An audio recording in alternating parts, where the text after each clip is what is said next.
All right. I'm being honest with my expressions. No over-exaggeration. This is honest. And I don't know if this is going to be put on the tube or this is just for the outtake. Here we are. This is my second time watching it, and I'm still scared and nervous what we're about to see. There's so much blood! Gosh dang it, I am so uncomfortable. Hello, and welcome to this part of the pond, where it's the bullfrog and the one, the only, Newt. Face reveal at 100,000 subscribers. Insert joke here. We would like to have a better pool than what I've thought up. Please put it down in the comments. And while you're there, subscribe and ring the bell.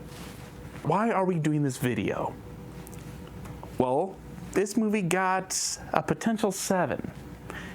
What do we mean by that? Well, we judge movies, books, and shows, in this case streaming shows, on a scale of 1 to 7. But if anyone touches a 7, we go wait a year. Why? We don't want to have box office weekend synopsis here. You watch it the first time, you go, yeah, it was fun. But then you watch it again, you go, was it fun because it was just there surrounded by an awesome group of people? I'll watch it a third time. Then you go, oh, yeah. But this second and third times are the best judge of a movie, not the first. And so, that's what we do. We are going to see if Invincible is a 7. But we have weird rules to what makes a 7 a 7. And this is how we're going to judge Invincible. Is it deep diveable? Oh, that one's an obvious rule, duh. The second one is a weird one. Is it magical? What do I mean? The best way to describe magic is the one-on-one of a movie. It's more of a conversation. It's a conversation between the creators and everyone behind it and us, the audience. But us, the audience, we are too many. The movie may speak differently for one individual. And that's why I think movies have a certain magic. And the best movies can connect more with everyone. But that special conversation that we remember the most, it's almost like a fond memory. It's the sense of nostalgia, but yet you remember the conversation and how rich it was. And when you look back in nostalgia, you go, that was awesome. But when you go back to that conversation, go back to that person, or in this case, show or movie or book, we go back to it and we get this sense of it's more than nostalgia. There's this magic to it. It's this one-on-one experience. It's very individual. All of us will have a different reaction. This is my reaction. And that's how we judge the magic of a film. And then we get to the hardest part for every single movie. Rewatchable. Book, movie, or show, but still. Rewatchable. This is what makes or breaks a movie. This is what can make legends or classics or just plain awesome movies. Rewatchable. This is what everyone should strive for. This is why Gone with the Wind is probably the one of a billion movie. That's a movie where the ticket prices were 5 cents and it made $1 million. People just kept coming. And that's what makes immortals and classics. And is Invincible going to achieve these? Let's find out. So, of these 3 rules, we'll begin with the easiest one. Is this show deep diveable? I say yes. Oh, yes.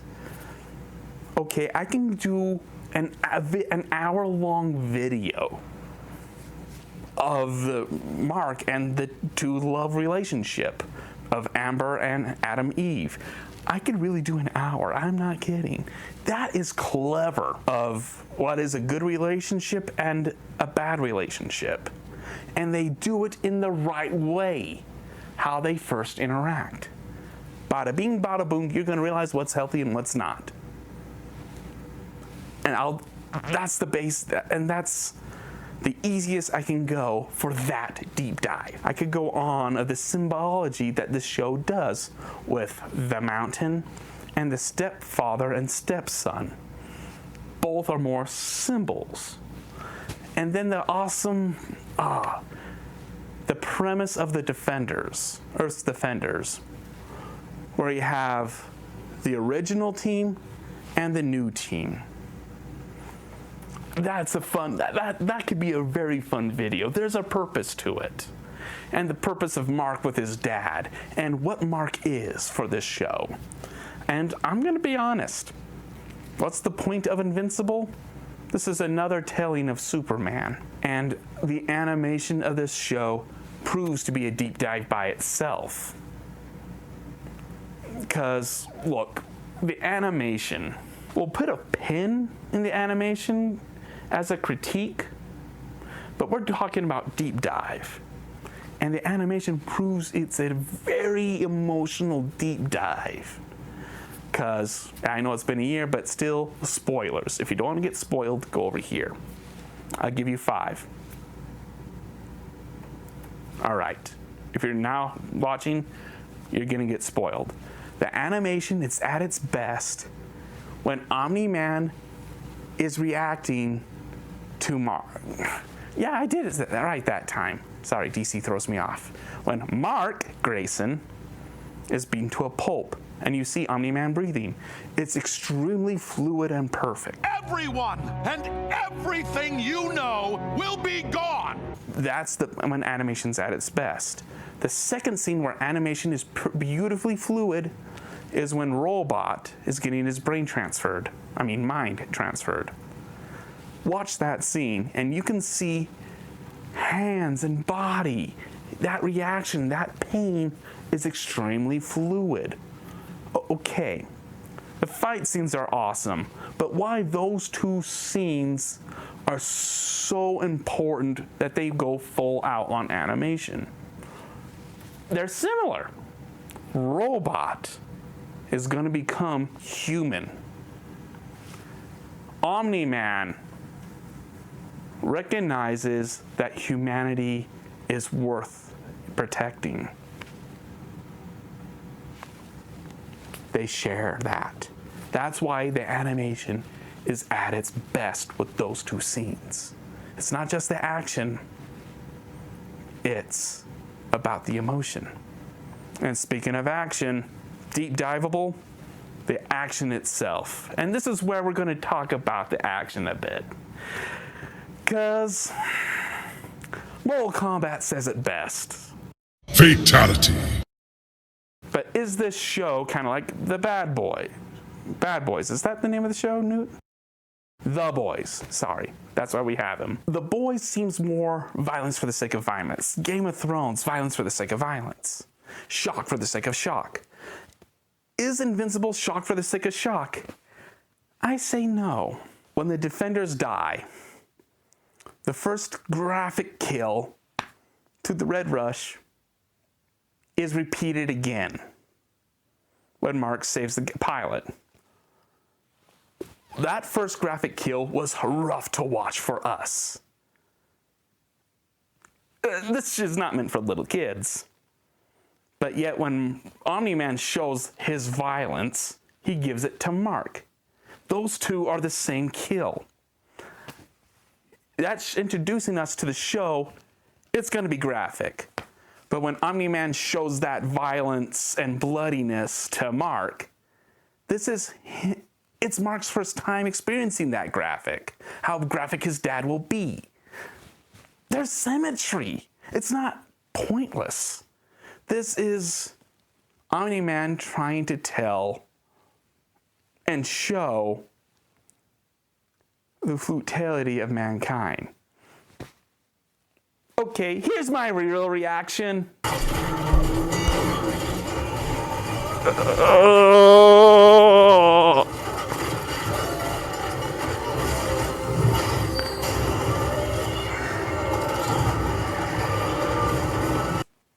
Yeah, So it's a deep diveable show, all right? So you get it, I get it. I'm sorry, but it's not violence for the sake of violence. There's more symmetry and story to it. Is it deep diveable? Yes. Now, does it have magic? Okay, we went from the easy level to a hard level. Honestly, this is where guilty pleasure comes in. Whether it's a show good or bad, this is guilty pleasure zone. It's achievable. Tremors achieves that goal. Okay, let's be honest, people. Avatar: The Last Airbender achieves that goal too. A full-grown adult can probably watch a kid's cartoon show, because why? It's not out of nostalgia. It's because of that one-on-one conversation.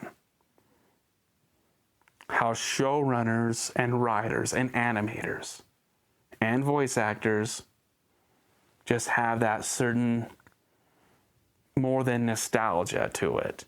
It's deep diveable, but also when you rewatch it, you feel there's a certain something there. But we're talking Invincible, not Avatar, which everyone already knows is an amazing show. So honestly, I think this is where the voice actors really shine in the show.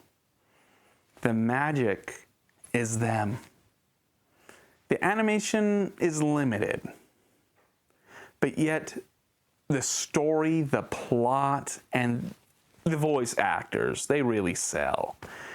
And when you watch this show, you feel like it's a marriage between Spider-Man and Superman. Spider-Man to that level of Mark trying to juggle his life, and also him and his dad. That feels very Spider-Man-y, I think. It's the interactions, it's the small things to the little bits that really make it, that have that conversation. Stay together, stay together, stay together, stay together! Plus, now you gotta pay for the desk, too. This was imported Italian maple. Mark, you have to scare him. Make him think you'll actually drop him. I can hear you! I don't know, that seems mean. All right, here, I'll show you. There, see? Now he'll tell me everything. It's just those interactions, the voice actors and the writers, this is them at their best.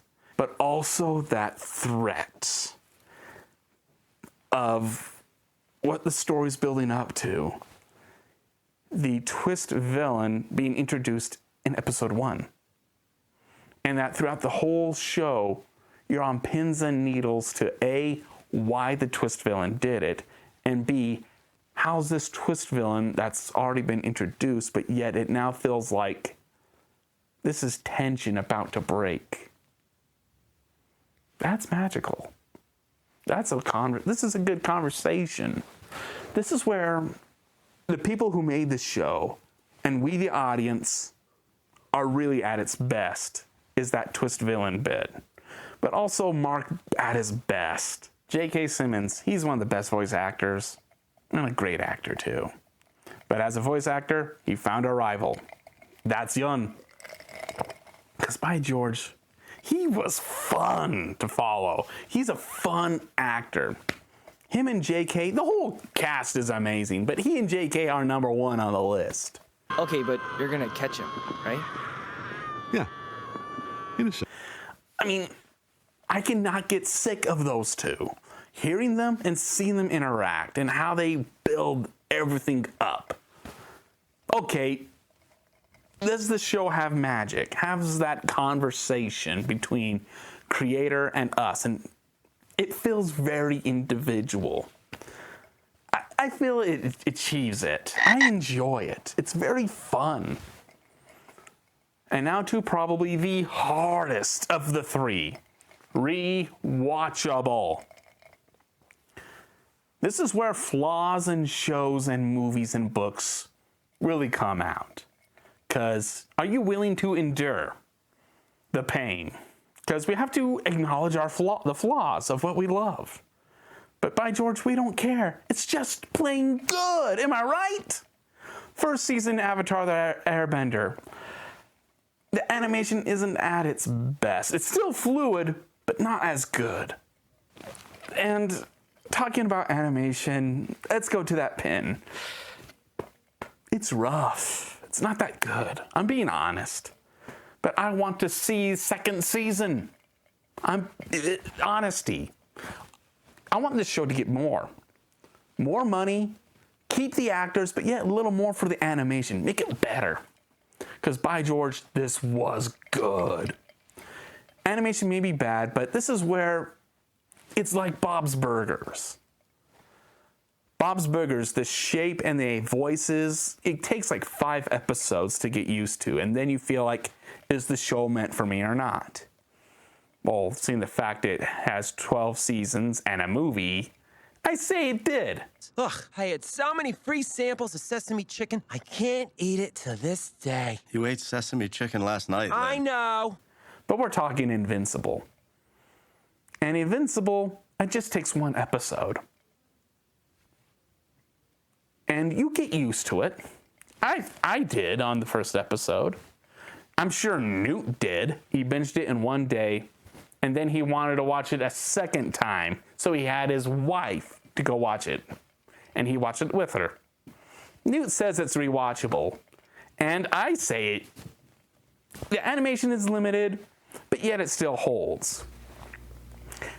Out of all the voice actors, the gay kid was the weakest.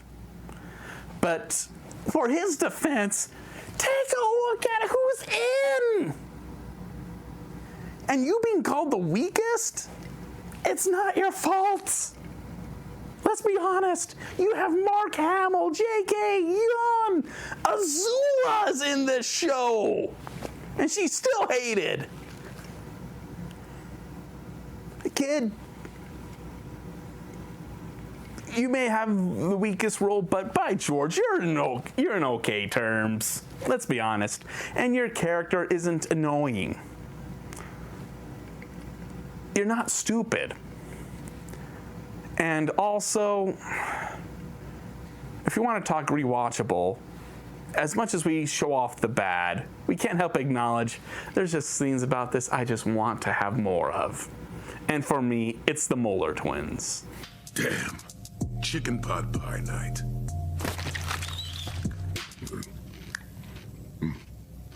Say it, or stay here forever.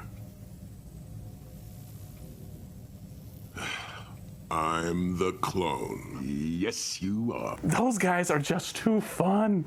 They're breaking out of prison, and they are disappointed because they're getting out of prison on Chicken Pot Pie Day. Oh my gosh. Voice actor, writers, and animators, and the director, everyone made that perfect. It's that, remember what I said before with magic? That conversation, and I like the small things. That was small, but yet so well done. I bonded to these guys immediately. Them taking the White House? Yeah. But Chicken Pot Pie Day? I connected to you instantly. I'm not. Chicken pot pie? No. I'm more of mashed potatoes and gravy. But the fact that you're disappointed that it's Chicken Pot Pie Day, bro, you and me, if you guys were real and you stayed in prison, I would love to watch Invincible with you.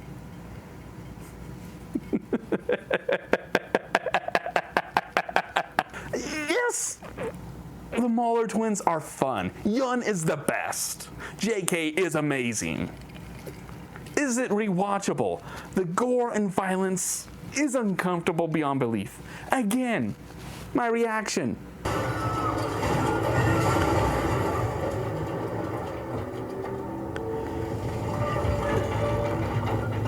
Oh, it is rewatchable.